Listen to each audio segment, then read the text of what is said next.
Hey everyone, my name is Rio, and welcome to the 11th episode of the Indie Game Devlog, where I go over the development of my game Orb. Now, today's going to be a bit more of a serious episode, talking about the way I've been making games. There's not going to be a lot of new footage in this one. It's just going to be a time lapse in the background of me making some items for the game, which you guys can look at if you want to. So, let's get into it then. Now, I'd like to be self-aware enough that I can realize when I'm doing something wrong. And I think that my workflow really needs to change. Because right now I'm setting myself up for development hell. Especially now with the self-isolation and everything, I see it more clearly what I'm doing wrong. Let me explain. Right now, the cycle that I'm stuck in regarding my workflow is that I'll work on something for a while, almost be done with it, but run into some sort of issue that I can't immediately solve. So I end up looking around for some solutions on the internet, maybe asking around, but sometimes you just can't fix an issue. So I end up getting demotivated when I'm working on that thing. In turn, I just decide to focus my energy on something else to get my mind off of it. Sometimes it's good to take a break from working on something specific that you're stuck on. Oftentimes when you take a break from something and you come back to it, you can see it with a fresh perspective, and then you might find the solution to your problem. Sometimes I've gotten stuck on things and I've gone away for maybe a day, come back to it the next day, and I immediately find what's wrong with it and come up with a solution. The thing I've noticed where I'm going wrong is that I'll work on a mechanic and then run into an issue, so I'll decide to take a break from it and focus my energy elsewhere. So I go do a different task, and then the same thing happens again. But instead of going back to the previous one, I move on to something completely different. This basically results in me never 100% finishing anything that I'm working on lately, before moving on to something else. So things always stay in a state of work in progress, which of course can fire back and demotivate you altogether because you're not seeing any real progress being made.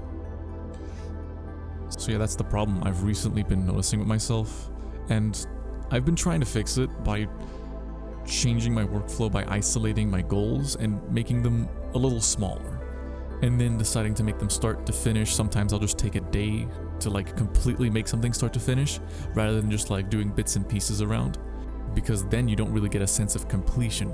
You've added a few things here and there to some other mechanics, but they're still not finished. If you can make something start to finish, you can get that sense of completion. It's kind of a big reason why I entered the recent game jam that I did. It gave me something to do and gave me the satisfaction to make something from start to finish completely, which I really needed and actually motivated me a lot more. Now, another reason my workflow tends to be a bit messed up is actually because of the devlogs. Well, my mentality is still, but it's caused by the devlogs. What I mean by that is, when I see other people's devlogs, I see them have thousands of changes in a single devlog, which they bring out weekly. I'm currently in university and don't have time to upload weekly, so my mind is thinking that when I do upload a devlog, that it should have plenty of new things to show off since it's been a month.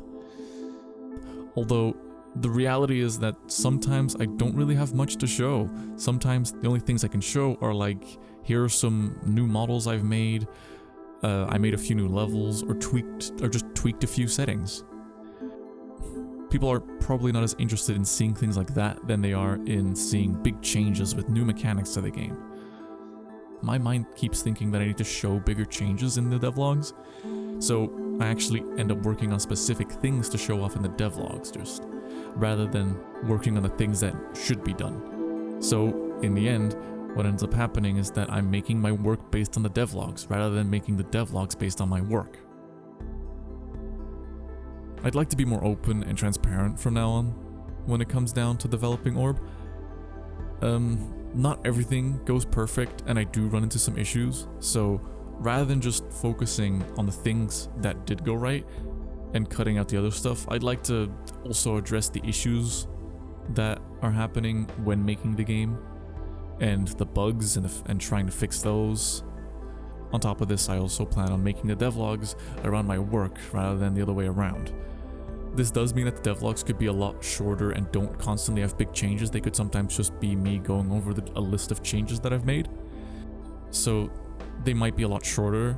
They might be more frequent though because of it. I'm not gonna let the dread of having to post a video change my workflow anymore.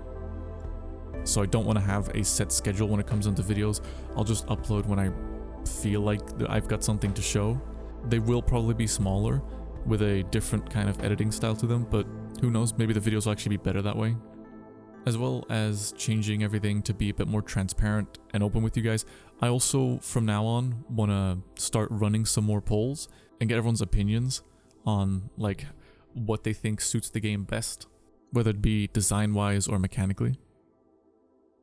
I'll probably post these polls in the Discord channel. Anyways, I hope you guys understand. I'll try and be more transparent from now on, as well as fix my workflow and just post what I have rather than feeling like everything needs to be perfect before I can post something. Anyways, if you guys do want more updates, then you can find them in our Discord group in the description.